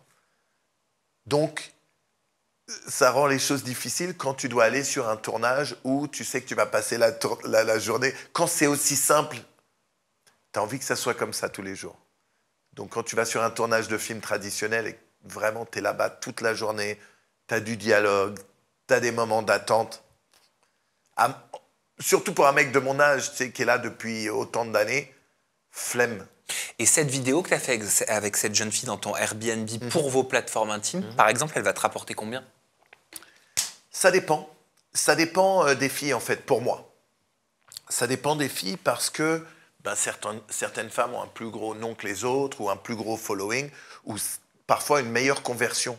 Parce que le following, c'est bien, mais si tu as, on va dire, 1 million de followers, mais que tu n'as que 100 mecs qui achètent la vidéo, alors qu'il y a des filles qui ont 5000 followers, mais qui vont avoir 1000 personnes qui achètent la vidéo. Mais là, en moyenne, tu serais content si combien de personnes achètent ta vidéo? Cette vidéo que tu as tournée aujourd'hui? Bon, cette vidéo, cette vidéo, en moyenne, je dois avoir entre 1000 et 2000 personnes qui les achètent Chaque nouvelle vidéo. Et tu la vends combien? Mais c'est normal. Je sais, j'aime pas parler de ça. Je suis désolé. Ok. Ça, Aucun souci. mais bon, c'est facile à trouver. Et je n'ai pas payé l'abonnement pour Non, pouvoir connaître le prix. C'est très bien, c'est très bien comme ça. Ça, Mais, tu dois kiffer quand les journalistes ne paient pas l'abonnement pour aller ouais. voir. Non, mais en plus, moi, je le fais pas avec abonnement, je le fais vraiment que pay-per-view. C'est-à-dire que moi, quoi? pay-per-view, c'est-à-dire que moi, t'es pas obligé de t'abonner à ma chaîne pour acheter. Ah, c'est juste par C'est contenu. par contenu, par vidéo. Du coup, t'es pas obligé de payer pour tout. Je fais vraiment par scène. C'est important de dire un mot quand même, tu vois, parce que tu Ouais. donnais les avantages pour toi en tant qu'acteur, parce que tu es Ouais. professionnel en tant qu'acteur dans l'industrie du X, d'avoir ces contenus sur les plateformes intimes. Bien sûr. Mais je n'ai pas envie que des personnes qui nous regardent se disent c'est si facile que Ah non. ça, Ah non, je non, vais non. le faire. Non, non. Moi aussi, je vais me faire des sacrés C'est- compléments de salaire. C'est si facile que ça parce que je suis qui je suis. Merci de le dire. Et pas parce tout le monde ne va pas arriver sur la plateforme et gagner énormément d'argent tout de suite. Toi, ça t'est bénéfique. Le voisin Ouais. du coin, ça peut lui détruire sa vie. Exactement. Écoute, et je le dis toujours, pour se lancer dans le... Et même pas pour se lancer, faire une seule scène dans le... Si tu as le moindre doute, tu devrais jamais le faire. Si tu as le moindre doute, la moindre hésitation, tu ne devrais jamais le faire. Si tu crois qu'une scène, personne la verra, tôt ou tard, ça remontera aux personnes à qui tu essaies de le cacher le plus. Donc oui, non, c'est pas un truc, c'est presque une vocation en fait. Tu vois, c'est presque une vocation. Tu dois savoir que c'est ce pourquoi tu es fait. Concernant ton métier d'acteur, justement dans l'industrie du X, j'ai vu que tu refusais de tourner avec des actrices trop jeunes, Ouais. Je refuse de tourner avec des actrices même qui paraissent trop jeunes. qui paraissent trop jeunes. Ouais. Ouais, pourquoi? Écoute, quand j'étais plus jeune, ça me dérangeait moins parce qu'il n'y avait pas cet écart d'âge. Et j'étais jeune, j'étais attiré par toutes les femmes. Aujourd'hui, elles ne m'attirent pas du tout, ces femmes. Tu sais, moi, déjà, j'aime les femmes féminines avec des formes, avec des hanches, avec des seins, avec un visage de femme. Le côté femme-enfant, non seulement ça ne m'excite pas, mais en plus, je trouve ça très gênant. Et encore plus quand tu mets un mec de mon âge avec ce genre de femme. Alors, je connais des femmes qui peuvent avoir 27, 28, 30 ans, mais qui paraissent tellement jeunes que j'ai toujours refusé de tourner avec. Et à la question que tu avais eue lors d'un live sur Twitch, je crois, quelqu'un t'avait demandé si c'était dur comme métier d'être acteur X. Tu avais répondu avec beaucoup d'ironie. Être acteur, c'est très très dur. Tu te rends compte, ils nous font baiser des bombes tous les jours et à la fin, ils nous donnent de l'oseille. Aidez-moi à m'en sortir. Mais moi, tu veux que je te dise, Manuel, sincèrement, j'y crois pas. Oui, ça m'a fait rire cette ironie. Ce sarcasme, je l'ai trouvé sympathique. Mais je pense que ton métier, peut-être parfois, il doit être difficile, mais tu ne le dis pas. Non, non, encore une fois, moi, c'est ma vocation. Et puis ça, moi, je te dis pas que je te dis pas que j'ai jamais été dans des situations dérangeantes sur des tournages. Mais j'ai toujours été le gars qui, lorsqu'il y a un problème, se lève, remet son pantalon et dit « See ya, ça m'intéresse pas ». Du coup, je me suis jamais mis dans une position de mal-être. Je me suis jamais mis dans une situation où je rentre chez moi et je me dis « Putain, qu'est-ce que j'ai fait aujourd'hui ?» Jamais, jamais, jamais, jamais. Je ne fais que ce que j'aime.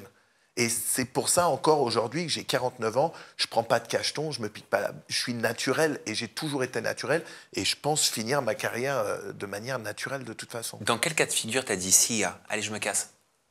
Alors, ça m'est arrivé plein de fois quand je sens que la fille n'a pas envie d'être là. Ah, ça peut arriver. Ça peut arriver. Et C'est-à-dire quoi? Genre, tu sens qu'elle aurait été poussée par un producteur ou autre? pas forcément poussée, mais qu'elle est là pour les mauvaises raisons. Elle a besoin d'argent, mais tu sens que la bête, elle est pas. Moi, je suis pas là pour me sentir que je force quelqu'un à faire quelque chose qu'elle aime pas. Ou alors des réalisateurs qui demandaient des trucs et qui sont pas mon truc, et du coup, écoute, ou on le fait à ma manière, ou on le fait pas du tout. Et des fois, les réalisateurs veulent un truc absolument. Je dis, bon, tu le feras avec quelqu'un d'autre. Je me lève, je me rhabille. pas de problème, c'est ton délire, c'est juste pas le mien, et je sais que je vais pas vendre si je fais ton truc de toute façon. Et tu as toujours eu cette force-là? Toujours. T'as toujours, même jeune, quand tu n'avais pas cette puissance, cette Toujours. Je reconnaissance-là? l'ai toujours fait comme ça. Tu sais, à l'époque où j'ai commencé à bosser pour Rocco, Rocco me disait fais attention ce business. Parce que là-dessus aussi, Rocco, il est très très bon. Il m'a toujours donné de très très bons conseils. Il me disait attention, ce business, tu peux pas faire les choses que toi, tu n'as pas envie de faire. Ça te mettra vraiment pas bien. Mais j'avais une règle, c'est que... Et d'ailleurs, il m'avait prévenu tel gars, tourne pas pour ces mecs-là, parce que c'est des mauvais gars. Mais moi, je m'étais toujours dit il faut que je me fasse mon avis à moi. Donc, quand ces réalisateurs ou producteurs m'ont contacté, j'y suis toujours allé au moins une fois pour me faire mon propre avis. Si ça me plaisait, je revenais. Si ça ne me plaisait pas, à la fin de la scène, je disais écoute, ça ne me plaît pas, ta manière de faire, me rappelle plus, je ne reviendrai jamais. Ou des fois, j'attendais pas la fin de la scène. Des fois, au milieu de la scène, je disais allez, goodbye. C'est-à-dire, c'était déjà arrivé pendant l'acte, pendant une scène, Pendant l'acte, ouais, d'arrêter? Bien sûr, plusieurs fois, plein de fois. Mais c'est aussi ça qui fait ma force. Encore une fois, je ne veux pas me forcer à faire des choses que je n'ai pas envie de faire. Je ne veux pas forcer qui que ce soit à être là alors qu'elles n'ont pas envie de le faire. Et surtout, je ne peux pas rentrer chez moi le soir avec ce mal-être. Ce n'est pas possible. En tant qu'homme dans l'industrie, tu peux ressentir parfois une sorte de pression. Est-ce que ça t'est déjà arrivé dans 28 ans de carrière? Même si tu es un homme, je sais qu'on l'entend plus pour les femmes, Bien sûr. on ne parle jamais des hommes. Toi, est-ce que tu as déjà senti une sorte d'emprise sur toi pour te faire des choses? Il y a des gens qui ont essayé avec moi parce que ça a marché avec d'autres, mais pas avec moi. Genre, je te dis une connerie, hein. Par exemple, non mais il faudrait que tu fasses cette scène gay, vraiment, ça va être un truc de fou, tu vas gagner énormément d'argent. Ou alors, il faudrait que tu le fasses avec cette nana, regarde, elle est de petite taille, ça va plaire, machin. Je sais pas, hein. Bien sûr que ça... On m'a déjà proposé des trucs. On n'a jamais essayé de me mettre la pression, mais je sais qu'il y en a d'autres qui l'ont vécu, cette pression. J'avais déjà une réputation très tôt de mec un peu pète-couille. Et moi, j'étais très clair aussi avec les gens. C'est-à-dire que si tu veux que je sois dans ta production, c'est pour me laisser faire à ma manière. Sinon, ça ne m'intéresse pas. Et à partir du moment où tu es très clair avec les gens, en général, ça passe bien. Et ceux à qui ça ne plaisait pas ne me prenaient pas dans leur film. Et de toute façon, je ne voulais pas être dans leur film. Mais par contre, est-ce que tu n'es pas un peu plus avantagé par, entre guillemets, le regard extérieur de la société en tant qu'homme dans cette industrie? Dans le sens où, tu l'as dit toi-même il y a quelques instants, tu vas avoir 49 ans. Ouais. T'es encore dans... J'ai 49. T'as 49 ans. Je vais avoir 50. Tu vas avoir 50 ans. T'es encore dans cette industrie du X en tant qu'homme. T'es derrière la caméra, mais aussi encore présent devant.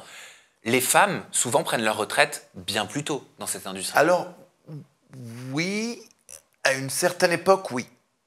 Maintenant, il y a le phénomène des MILF, des cougars. Du coup, beaucoup d'anciennes actrices reviennent en tant que MILF et cougar. Ouais, mais tu vois, toi, t'es pas dans la catégorie sugar daddy.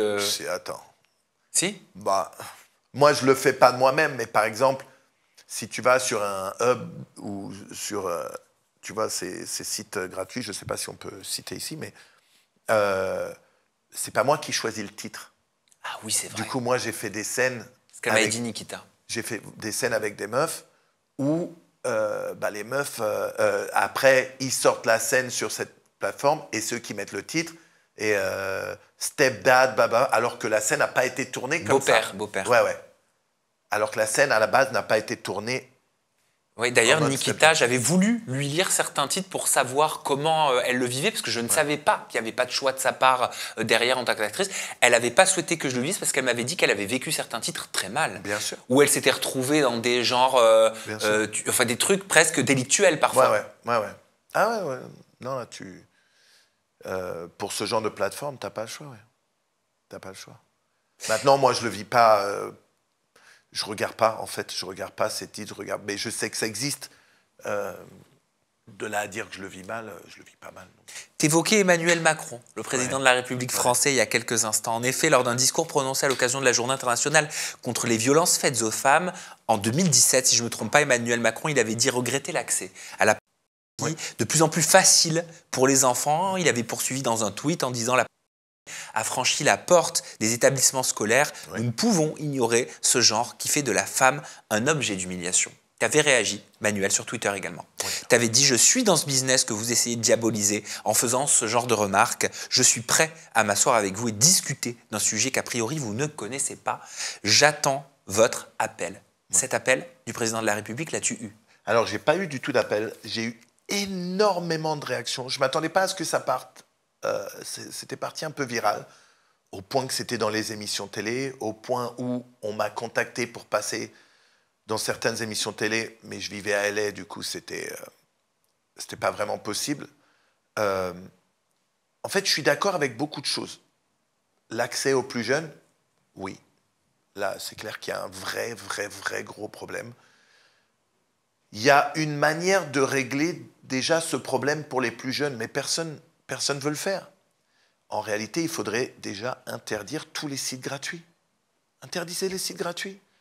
Comme ça, si ton gamin va sur Dora l'exploratrice, en 2 clics, il ne va pas tomber sur la version. C'est ça le vrai problème.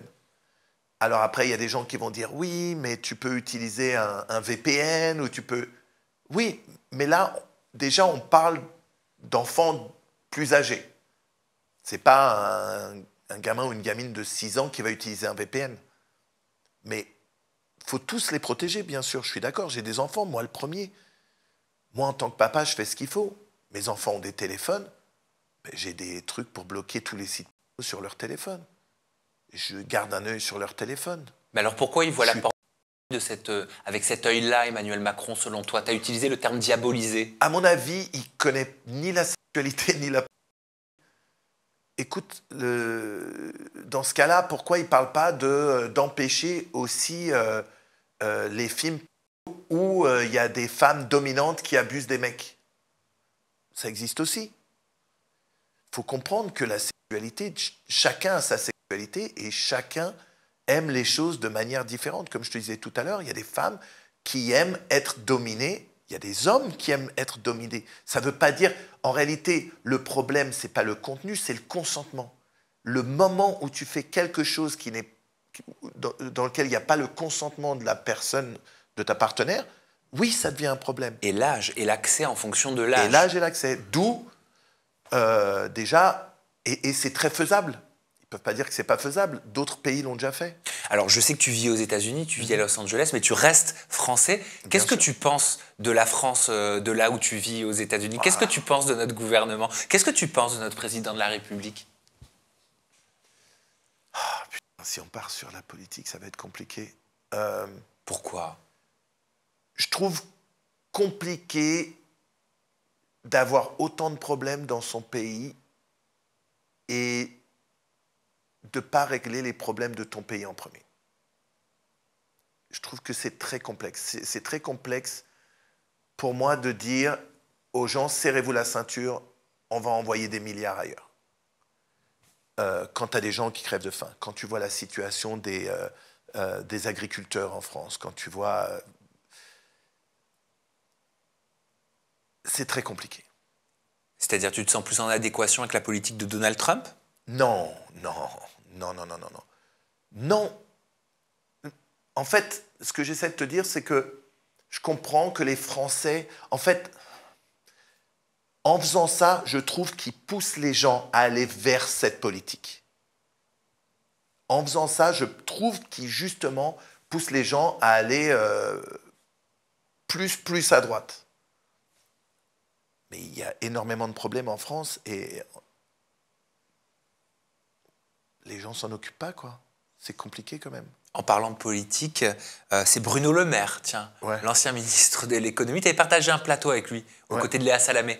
Quelle époque, hein, si je ne me trompe pas. Il avait publié en 2023 un livre, un roman, Fugue américaine. Il avait fait une petite blague en te citant, en disant on va croire que j'ai eu Manuel Ferrara comme conseiller littéraire, parce que dedans, c'est une scène un petit peu érotique en fait, qui est décrite.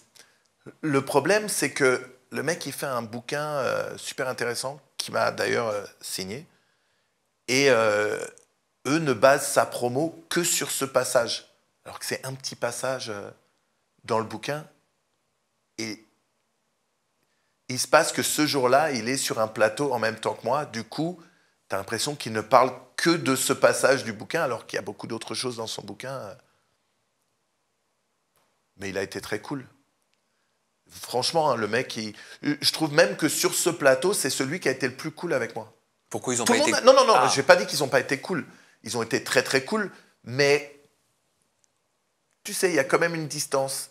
Et lui, il n'avait aucun problème à s'adresser à moi directement, et même après, il a été très sympa, ouais. Oui, même si la fonction était différente. Bien sûr. Et Léa Salamé, Très qu'est-ce que tu sympa. as pensé de cette journaliste, de cette animatrice qui...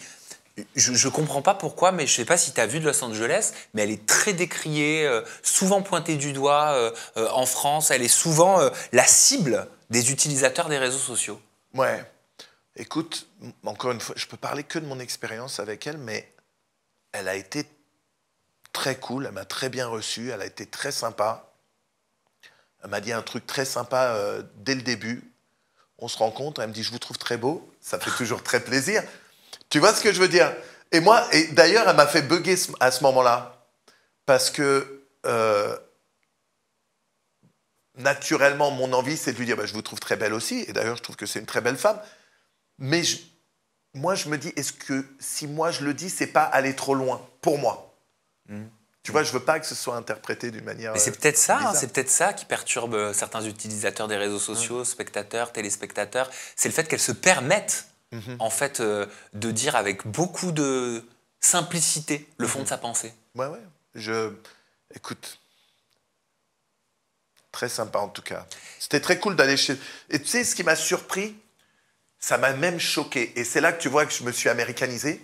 C'est que je suis dans l'émission et à un moment, ils affichent carrément des pochettes de films que moi j'ai sortis. Mais c'est graphique, quoi. C'est vraiment, tu vois, c'est des vraies pochettes de films de cul. Et aux États-Unis, bien sûr, jamais un truc comme ça passerait à la télé. Alors que là, zéro problème. En France, c'est fou. J'aimerais que tu puisses réagir à certains questionnements des internautes te concernant. Alors, on s'est amusé à checker un petit peu les commentaires en dessous de tes réseaux sociaux, des photos ou de publications dans lesquelles tu apparais. Et il y a souvent des commentaires très drôles, mais avec, en vrai, des vraies questions, je trouve. Ok. Ok. Alors, la première question, c'est les arrêts de travail dans le X, est-ce que ça existe? Si oui, quel est le motif le plus fréquent? Ouais, mais maintenant, les arrêts de travail, bon, c'est pas comme un boulot normal. D'ailleurs, si tu es malade, t'as pas la Sécu qui te paye pendant que tu es malade. Puis aux États-Unis, c'est même très, très différent. Mais ouais, je pense que les arrêts de travail, c'est dans ce genre de cas. Tu es malade, tu dois arrêter pendant un petit moment, ou des fois, certaines personnes ont besoin de faire une pause avec le et revenir plus tard. Mais sinon, moi, je t'avoue que dans ma vie, dans ma carrière, j'ai eu très, très peu d'arrêts de travail. Même là, regarde, je suis à Paris. Je m'étais dit que j'allais venir à Paris. Je suis là pour 2 semaines. Je me suis dit, je vais faire 2-3 scènes pendant que je suis là. Et je me retrouve à faire des scènes tous les jours pendant mon séjour. Parce que j'arrive pas à dire non. Tu vois? Il y a une autre question, c'est une actrice est-elle déjà tombée enceinte d'un acteur par accident? Si oui, est-ce que c'est considéré comme un arrêt de travail? Alors, ils sont obsédés par l'arrêt de travail. Bah écoute, pas que je sache. J'ai jamais entendu parler d'une fille qui est tombée enceinte dans un tournage avec un mec. Maintenant, c'est pas parce que j'en ai pas entendu parler que c'est jamais arrivé. Peut-être. Ça pourrait en tout cas. Est-ce que tu as déjà simulé une panne pour avoir un jour de repos supplémentaire? Non, alors, pas une panne, mais j'ai déjà appelé pour dire que j'ai été malade ou que j'avais... Parce qu'il y avait la sortie d'un nouveau jeu vidéo auquel je voulais vraiment jouer. La blessure la plus impressionnante que tu as eue ou que tu as vue? Alors moi, j'ai jamais eu de grosses blessures. Je connais un mec qui s'est carrément pété la... Ouh. Ouais. Où la fille allait un peu trop fort et ça fait crac. Oh, mais qu'est-ce qu'on fait quand la tête est pétée? Opération, il est passé sur le billard. Avec une attelle et tout? Ouais, très... Je sais pas exactement les détails, mais ils lui ont remis droite. Et aujourd'hui, il aura jamais... ça sera plus jamais la bille qu'il avait avant. Il y a toujours un petit... Et moi, le pire qui me soit arrivé, c'était... je tournais avec 2 filles et une des 2 était en train de me faire une fellation et l'autre lui attrape la tête pour aller plus loin. Sauf qu'à ce moment-là, sa bouche n'était pas complètement ouverte. Du coup, avec ses dents sur le côté, ça m'a rayé. Et On a fait une pause et ensuite j'ai fini la scène. Mais ce qui est marrant, c'est que c'était du côté droit. Du coup, j'ai dû finir la scène en faisant toutes les positions du côté gauche pour qu'on ne voit pas l'autre côté. C'est quoi la différence entre coucher avec une actrice et coucher avec sa femme? Dans mon cas, bien sûr, la différence, c'est l'amour que j'ai pour ma femme. Maintenant, dans mon cas, il n'y a pas une vraie grosse différence parce que, comme je te disais au tout début, j'essaye que mes scènes soient le plus proches de la réalité. C'est presque comme si, dans le moment, je suis amoureux de cette femme. Tu vois? Ah, mais ça peut susciter de la jalousie. Moi, si je suis ta femme, j'entends ça, je suis vénère. Hein. Non, mais ma femme, elle me connaît très bien. Ma femme sait que dans le moment, c'est comme ça. Ah, mais même moi, il n'y a pas de dans le moment. Hein. Je sais. Elle est très ouverte d'esprit, ta femme. C'est très hein. particulier. Ouais, bien sûr. Bien sûr. Mais tu sais que je suis parfois dans les productions de ma femme. Ma femme a une grosse boîte de production aux États-Unis. Parce qu'elle est dans la même industrie. Ouais. D'ailleurs, tu as eu beaucoup de couples avec des femmes dans cette industrie. Hein. Ça simplifiait les choses parfois pour moi d'être avec des actrices. Mon ex-femme était une actrice. Ma femme actuelle est une actrice. Maintenant, elle est productrice et réalisatrice. Puis j'en ai eu d'autres. Tu as été en couple avec Katsumi aussi? Ouais. Pendant 3 ans. Ça me brisait le cœur. Là. Pourquoi? Non, c'est une femme que j'adore. C'est une femme que j'adore. Pourquoi je t'aurais brisé le cœur? Non, parce que Katsumi. Vous êtes encore en contact? Plus trop maintenant. Je crois qu'elle s'est mariée il n'y a pas longtemps et une de nos dernières conversations, elle m'avait dit clairement qu'elle faisait une croix sur tout son passé et qu'elle voulait se concentrer sur le présent et le futur plus que le passé. Et pourquoi vous vous étiez séparés? Écoute, elle arrivait à la fin de sa carrière, c'était plus un truc qu'elle voulait faire. Moi, j'étais encore au taquet de ma carrière et elle avait des opportunités, elle, ici. Et moi, je ne voulais pas revenir en France. Tu sais, moi, j'avais mes enfants là-bas, du coup. Et du coup, c'est marrant parce qu'on s'est séparés presque parce qu'on savait qu'il fallait se séparer, mais pas parce qu'on ne s'aimait plus. Donc voilà. Toujours très compliqué de se séparer quand l'amour il est encore présent. Bien sûr. Mais on savait que tôt ou tard, et ça s'est arrêté bizarrement, et voilà quoi. Et Bizarrement, pourquoi? parce que, en fait, on s'est un petit peu pris la tête. Je l'ai déposée chez elle, je suis parti, et après ça, c'était la fin. Silence radio. Ouais, donc on ne sait pas. Tu vois. C'était très bizarre. Mais c'est une femme que j'adore, très belle, très intelligente. Je lui souhaite vraiment que ce soit parfait pour elle, quoi. T'es papa de 4 enfants, on Ouais. l'évoquait il y a quelques instants. Concernant tes enfants, tu as expliqué. Au début, je leur ai dit que j'étais dans la production de films pour adultes. Ouais. Vers l'âge de 10-11 ans, j'ai expliqué que c'était des films pour adultes, Ouais. car il y a des gens tout nus dedans. Ouais. Un jour, mon plus grand, âgé de 14 ans, et on comprend tout à 14 ans, vient me voir après une soirée chez un ami et me dit « C'est quoi Hub? C'est là où tu fais tes films ?» En fait, c'est pas. Quand je lui explique ce que c'est Pornhub, il me dit ah, c'est pour tes films. Tu vois? Ah, C'est moi là- je croyais qu'il avait vu. Non, c'est en lui expliquant ce que c'est Pornhub qu'il me dit qu'il a compris les films que je faisais. On va être honnête, Manuel. Je suis obligé de te poser la question. Vas-y. Ok? Parce que j'essaie de me mettre à ta place. D'accord. Ils ont quel âge aujourd'hui, tes enfants? Mon plus vieux, celui qui m'a posé cette question, il a 18 ans. D'accord. Est-ce que tu penses qu'il a jamais vu Ouais. son père dans une scène? Jamais. On en parle. Je suis très ouvert avec mes enfants sur le sujet justement de la sécurité et tout ça. La protection, sur la... Et ça, c'est un boulot que tous les parents devraient faire. Pas que les gens qui sont acteurs. Il faut expliquer aux enfants, maintenant, encore une fois, pas à 5-6 ans, ça sert à rien. Mais quand ils commencent à être exposés justement à la sexualité, tout ça, lorsqu'ils commencent, eux, à s'en intéresser, il ne faut pas avoir honte. Il ne faut pas leur dire que c'est quelque chose de mal. Il ne faut pas leur faire croire que c'est la honte. Et si tu es ouvert avec tes enfants et si tu leur expliques bien, mais pour faire ça, il faut aussi que toi, tu vives bien ta sexualité. Si tu ne vis pas bien ta sexualité, c'est dur. Bien sûr, et tu as complètement raison, il ne faut pas tabouiser la sexualité. À 100%. Voilà. Mais qu'est-ce qui te fait te dire qu'il ne t'a jamais vu dans une scène? Parce qu'il me l'a déjà dit. Il m'a déjà dit, déjà, il m'a bien expliqué que lui, ça ne l'intéressait pas du tout. Ah, mais on dit tout ça. Non, parce À qu'il cet âge-là. par exemple, il me dit d'autres choses. Sans problème. Donc, je vois pas pourquoi ça, ce serait un problème. Mon fils, il a une copine maintenant. Bien sûr. Il n'hésite pas à me poser J'en des doute questions. pas. Mais t'es pas à l'abri que si un jour il va sur une plateforme ou un Bien site sûr. ou machin, il tombe sur un film où il vient pas pour te chercher, Bien mais sûr. dans lequel tu es Écoute, dedans. Si ça, et puis j'ai d'autres enfants, donc c'est pas parce que lui n'est pas comme ça que les autres vont pas l'être. Écoute, encore une fois, je pense que mes enfants, s'ils se rendent compte que c'est une scène avec leur père, Ouais, mais ça peut traumatiser. Hein. ouais. Écoute, vraiment la manière dont j'ai été avec mes enfants, je pense pas que ça les. Tu sais, on n'a rien caché. C'est pas comme si tu ne sais pas et un jour tu vas sur le net et tu vois ta mère ou ton père. C'est pas pareil. Ils savent. Je pense pas. Et pareil, tu sais, on me pose souvent la question, mais à l'école, les gens n'embêtent pas tes enfants, là.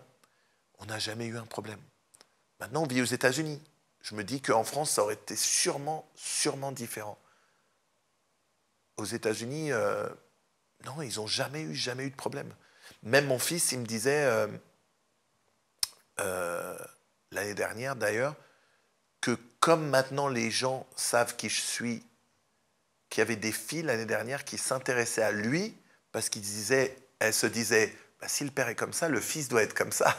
Ah oui, je crois savoir à quoi tu fais référence. Du coup, il a eu pas mal de connexions avec des filles, tu vois, avant d'être avec la fille avec qui il est maintenant, quoi. T'es proche de tes enfants? Je suis un papa poule.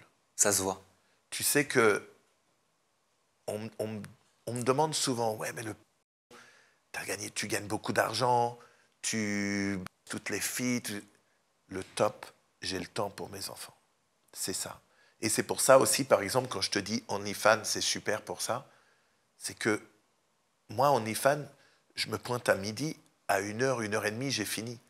Je peux emmener mes enfants à l'école, je peux les récupérer de l'école, je peux les emmener au sport, je peux jouer avec eux, je peux faire du sport avec eux. Et je fais tout ça avec eux. On rappelle que c'est pratique pour toi parce que c'est ton métier. Hein. Bien sûr. Voilà, et bien que c'est sûr. pas le cas de tout le Encore monde. une fois. Désolé, ouais. hein, ça fait Non, très non, rabat-joie, mais... Non, je trouve ça très bien que tu le dises. Bien sûr, quand je raconte ça, je parle de ma situation. C'est à moi. Et du coup, c'est incroyable de pouvoir être autant présent avec mes enfants. Et mon fils, le plus vieux, à l'époque, lorsqu'il m'a dit « Ah, donc c'est pour tes films », peu de temps après, je lui avais dit « Mais on n'en a jamais parlé ». Il s'appelle Adam. Je lui ai dit « Adam, on n'en a jamais parlé. Qu'est-ce que tu penses de mon métier ?» Et il me prend un exemple d'un de ses meilleurs amis, qui est un papa qui est acteur traditionnel.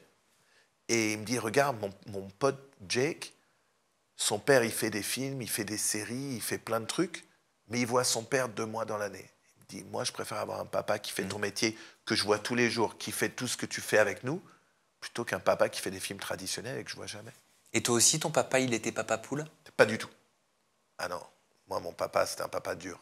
Ah bon? Ouais. Tout l'inverse de toi? Ouais, tout l'inverse de moi. Tu sais, on dit souvent que ou tu suis vraiment le schéma, ou tu vas complètement à l'opposé. Moi, je suis parti vraiment à l'opposé. Et ta mère, t'étais proche? Très, très proche. Ma mère, c'était, elle, une maman poule, ouais. Ton papa, tu l'as perdu quand t'avais 17 ans. 17 ans, ouais. J'ai vu, t'avais expliqué qu'il avait eu un cancer, Ouais. qu'il avait été en rémission, donc vous pensiez qu'il allait Qu'il allait bien, s'en sortir, et et puis puis il a finalement, c'est rechuté. revenu, et il a fait ce qu'il a fait. C'est pire, ça. Parce que t'as l'espoir qui se mêle à tout ça. Bien sûr, bien sûr. Et quand tu es un jeune adolescent, même si j'avais pas un super rapport avec lui, malgré tout, c'est ton père, quoi, donc tu veux pas... Tu vois. Et ce qui est marrant, enfin, c'est pas marrant du tout, mais ce qui est étrange plutôt, c'est que là, j'ai 49 ans, et l'année prochaine, j'aurai 50 ans. Donc j'aurai l'âge auquel mon papa est décédé. Et toute ma vie, j'ai jamais pensé à la mort. Et c'est que là, ces 2 dernières années où je me dis, putain, tu sais, j'y pense. Et j'y pense, et c'est bizarre parce que j'y pense pas du tout pour moi. J'y pense pour mes enfants. Parce que je me dis, bien sûr, le plus tard, le mieux, mais que j'ai une super vie et que si ça devait arriver, ça arrivera. Oui, mais parce que tu as aussi la réminiscence de ce que toi, du haut de tes 17 ans, tu as vécu. Même si tu n'avais pas le même rapport que toi avec tes enfants aujourd'hui que tu as avec ton père, tu as dû quand même Tu as dû quand même avoir peut-être des regrets, tu as dû Bien sûr. peut-être te poser tout un tas de Bien questions. Tu as dû peut-être aussi te dire, mais s'il avait été encore de ce monde-là, peut-être que notre relation, elle aurait évolué. Bien sûr, bien sûr. Et aussi, je me dis, si je me suis senti comme ça lorsque mon père est décédé, alors qu'on n'était pas les meilleurs potes, qu'est-ce que ça va leur faire à eux alors que je suis très proche avec eux? Juste l'idée me rend fou, en fait. C'est vraiment pas pour moi. C'est vraiment pour eux. Et aussi, comme mes jumeaux, ils ont 15 ans, ma fille, elle a 11 ans, ce serait même encore plus tôt pour eux, tu vois. Alors maintenant, je ne te dis pas que ça va arriver, mais je me pose des questions, alors que ça ne m'était jamais arrivé de toute ma vie de me poser ce genre de questions. Ouais, tu penses à la mort. Mais on dit qu'il faut y penser à la Ouais. mort, parce que la mort, c'est la vie. On devrait y penser tous les jours. Moi, c'est ce qu'on me dit. C'est vrai? Bah ouais. Parce que quand ça arrive, quand ça nous tombe dessus, on a l'impression que ça arrive qu'aux autres. Ah, c'est étrange. Bah ouais, c'est C'est très quand bizarre. tu arrives. Ce qui est bizarre aussi, c'est qu'en vieillissant, quand tu arrives à mon âge, tu vois de plus en plus de personnes que tu connais qui partent. Et du coup, ça te le rappelle quand même assez souvent que c'est présent, en fait. Qu'est-ce que t'aimerais que le monde retienne de toi? Que le monde, Ouais. Question ambitieuse. je vais te dire la vérité, je m'en fous. T'en as rien à cirer. Moi, ce qui m'intéresse, c'est ce que mes enfants penseront de moi. On me demande souvent sur Twitch, on me dit est-ce que tu as encore des rêves et c'est quoi? Moi, je suis très bien comme ça. Moi, je ne veux qu'une seule chose. Le jour où je pars, je veux être sûr que mes enfants soient bien. C'est tout. Je veux pouvoir regarder une dernière fois en arrière, me dire voilà, j'ai été ce genre de papa, regarde-les maintenant, ils sont bien. C'est tout. Le reste, je m'en fous. Parce que les gens, bien sûr, quand c'est positif, c'est toujours sympa. S'il y a des gens qui... Les retours, le regard du monde sur toi, il est plutôt positif, je trouve. C'est vrai? Bah ouais, j'ai fait mes recherches. T'es vu comme une légende. Non, c'est vrai. Ça veut juste dire que je suis vieux. Mais est-ce que tu te considères comme une légende? Non, mais bien sûr que non. Bien sûr que non. Mais tu le sais que t'es vu comme ça. Bon, on me le dit beaucoup, mais ça me fait marrer. Je me dis, putain, je dois être vieux si je suis une légende. Et si t'es un fantasme, parce que j'ai lu aussi Manuel Ferrara, c'est mon fantasme. Je veux bien qu'il soit mon daddy et moi sa baby. Ça ressort. Hein. Mais là, j'ai envie de dire normal. Qui voudrait pas ça, quoi? Mais ça, par contre, t'as conscience d'être un fantasme? C'est marrant, oui, parce que je reçois beaucoup de messages, tu vois. Mais voilà, ça me fait pas plus que ça, en fait. C'est sympa, hein. Bien sûr que c'est mieux qu'on te dise que t'es un fantasme plutôt que l'inverse, mais je vis pas pour ça, en fait. Bah, ça doit être particulier quand même de se dire qu'on est l'objet d'un désir. C'est Ouais. ça le fantasme. Hein. Ouais, ouais. C'est plaisant, hein. C'est plaisant. L'objet d'un désir de personnes que tu ne connais pas un peu partout dans le monde. C'est marrant. Tu connais Tu ton devrais public? voir. Certains, oui, bien sûr. Mais tu devrais voir certains messages que je reçois. Genre quoi? Des dingueries. Des dingueries. Et les femmes vont toujours 1000 fois plus loin que les mecs. Les mecs, on est un peu des entre guillemets, des abrutis. C'est les mêmes choses. Tu vois, on est un peu... C'est-à-dire? Les femmes vont très très... Nous, alors ça va être comment tu fais pour durer plus longtemps, ou comment je rentre dans le... Ou tu vois Ah ouais, les mecs te demandent des conseils. Bien sûr, énormément, énormément. Et les femmes, elles vont très très loin. Mais elles te disent quoi? Elles me disent ou elles m'envoient des vidéos ou des photos ou des dingueries. Je rigole tout le temps là-dessus, je me dis, mais amenez-moi n'importe quel féministe hardcore, je les laisse regarder mes DM. Elles perdront foi en toute femme. Je te jure. Non, mais loin, quand je te dis loin, loin, loin. On peut être féministe et envoyer des messages à Manuel Ferrara? Non, non, bien sûr. Mais ce que je veux dire, c'est quand je te parle de féminisme, moi je suis pro-féministe, je te parle du féminisme extrême d'aujourd'hui. Ces femmes-là, si elles se rendaient compte, parce que aujourd'hui, j'ai l'impression qu'on ne laisse pas les femmes être des femmes, en fait. Et on essaie de... Et je trouve ça encore plus gênant quand c'est les femmes qui font ça. De mettre toutes les femmes dans le même moule. C'est quoi le féminisme extrême d'aujourd'hui? Le féminisme extrême d'aujourd'hui, c'est une femme qui fait du c'est mal, une femme qui assume sa sexualité, c'est mal, une femme qui est soumise à un homme, c'est mal. Je te dis pas, encore une fois, tout part du consentement. C'est pas parce que je déteste quand les gens font des généralités. Écoute, si toi c'est ton kiff, pourquoi tu veux pas Pour moi, être féministe, ce serait laisser les femmes vivre comme elles veulent vivre. Vite, laissez-les vivre leur meilleure vie, pas la meilleure vie que toi tu penses. Et c'est là que ça devient gênant. Et je t'assure que les DM que je reçois, c'est... Ah, j'ai reçu des vidéos, tu te dis, mais c'est pas possible. C'est pas possible. Tu les regardes? Rarement. Je regarde rarement mes DM, mais je t'avoue qu'il y en a eu quelques-uns que j'ai vus et qui, pour me choquer, il faut y aller.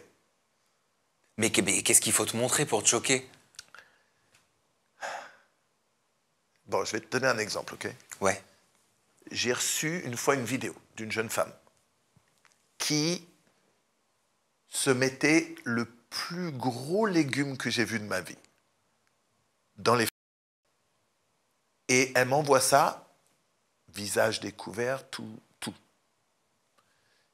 Et je me dis, mais c'est qui cette femme? Mais comment elle m'envoie ça, visage découvert? C'est très facile, n'importe qui peut faire une capture d'écran et sortir ça ailleurs, tu vois. Comment elle s'expose comme ça, comment elle n'a pas peur? Et là, je vais sur le profil, et cette femme, je la vois en fait très religieuse, avec sa famille, avec des passages d'un livre de sa religion. Et d'habitude, j'aurais jamais répondu. Et là, je lui réponds. Je dis à la meuf, je dis, écoute, je ne te connais pas, je ne sais pas qui tu es, mais juste que tu saches, j'espère que tu n'as pas envoyé cette vidéo à d'autres, parce que c'est très facile de faire une capture d'écran et de la reposter. Et elle me dit non, mais non, personne ne peut faire ça. Je lui dis, regarde, je lui fais une capture vidéo et je lui renvoie. Elle me dit, mais comment tu as fait ça? Je lui dis, c'est très facile, tout le monde peut le faire aujourd'hui. Mais elle ne vivait pas en 2025, hein. Mais clairement pas. Elle n'habitait pas en Europe, on va dire. Ou aux États-Unis d'ailleurs. Et je lui ai dit, mais clairement, tu vis pas la vie que tu veux avoir. Je lui ai dit, après, c'est à toi de faire des ajustements. Je lui ai dit, mais s'il te plaît, n'envoie plus jamais de vidéo à qui que ce soit. Tu lui as peut-être rendu sacrément service. J'espère, parce que... ah non, c'était chaud. Mais je te parle, quand je te dis qu'elle se mettait un truc énorme. Oui, genre les patates douces surdimensionnées. Oh ben on les a tous vus au marché, hein. Genre tu sais, le mélange entre un concombre et une citrouille, tu vois? Le truc Ouais, je vois. minimum comme ça. Ouais. Ah, je te jure. Maintenant, encore une fois, si c'est son truc, mais... Et ça, c'est un truc parmi tant d'autres. Pour poursuivre sur le regard des autres, on peut lire aussi « J'adore l'authenticité et le respect de ce mec. Il dégage tellement de charisme. Manuel est vraiment sympa. C'est pas quelqu'un qui surjoue et sa simplicité fait de lui un homme attachant. Ce mec est incroyable. C'est rare de voir des personnes avec des valeurs dans ce milieu. » Ou encore « L'un des rares acteurs à ne pas pervertir les jeunes. » C'est cool. Comment tu prends tous ces retours? Mais ça, c'est parfait pour moi. 28 ans après. Pour moi, c'est vraiment... Écoute, si c'est l'image que je dégage, je suis super heureux. Parce que c'est la réalité. Mais en fait, il y a aussi ce genre de réaction parce que les gens ont une idée de ce que sont les acteurs et les actrices. Alors que la majorité sont des personnes normales. Une fois qu'on a fini, on retourne à nos propres vies. Une fois que je suis plus Manuel...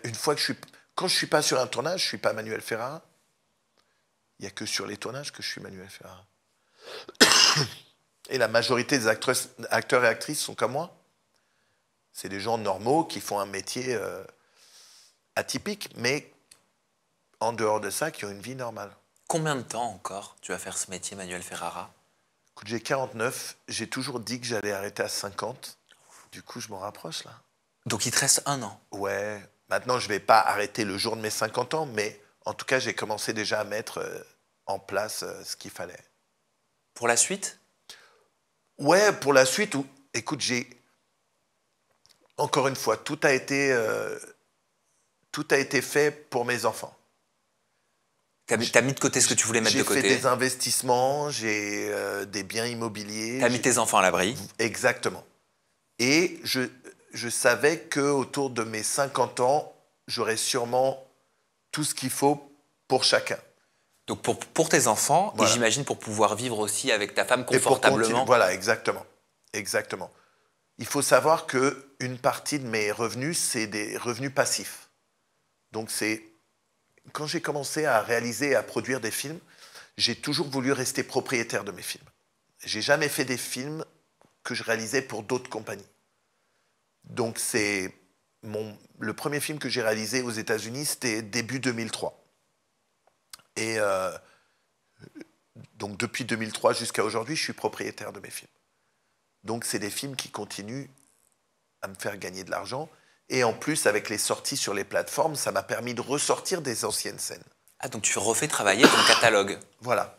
Donc des fois, je ressors des scènes que ceux qui regardent aujourd'hui n'ont peut-être pas vues à l'époque, mais ça peut être excitant. Mais comme c'est des anciennes scènes, je les sors moins cher que les nouvelles scènes. Et ça plaît à énormément de gens. Et ça me permet de ressortir des scènes continuellement. Donc il y a aussi une nostalgie dans le X. Ça peut, oui, il y en a beaucoup. Il y en a beaucoup des fois qui me disent « Oh, ma Chine me manque. T'as déjà vu cette scène? J'ai cette scène, tiens, je la mets en pay-per-view. » Boum. Puis c'est pas le seul à qui cette personne manque. Les autres achètent aussi et ça crée un... Ok, donc plus que, allez, on va dire 1 an, on va dire 2026, mi-2026, Manuel Ferrara, il n'y a plus d'inédit. Ouais. Ouais, ouais. Et, Tu le vis bien? L'idée de te dire j'arrête? Je le vis bien. Je suis très curieux de ce qui va se passer. J'ai eu un petit goût de ça pendant le Covid, tu sais, où il y a eu 5-6 mois où tout le monde avait arrêté de tourner, tout ça. Maintenant, ça dépend de ma femme aussi, parce que ma femme, au bout de 2 mois, elle me disait vivement que tu retournes bosser, quoi, j'en peux plus. Elle me disait, ma femme et moi, on est actifs sexuellement, très actifs sexuellement, mais pendant la période où je tournais pas, j'étais beaucoup plus actif avec elle. Du coup, forcément, au bout d'un moment, elle m'a dit, vas-y. Et tu sais ce que tu feras quand tu auras pris ta retraite? Je vais continuer à faire ce que je fais aujourd'hui, c'est kiffer. Tu sais, je dépose mes enfants le matin. Je fais le petit-déj pour mes enfants, je les dépose à l'école. Je vais faire mon tennis. Après, bon là, je bosse quand je dois bosser. Je rentre, je fais mes petits streams sur Twitch. Je récupère mes enfants à l'école, on fait les devoirs. Je leur fais un petit goûter. Tu vois, là, ça sera la même chose, sans la scène au milieu.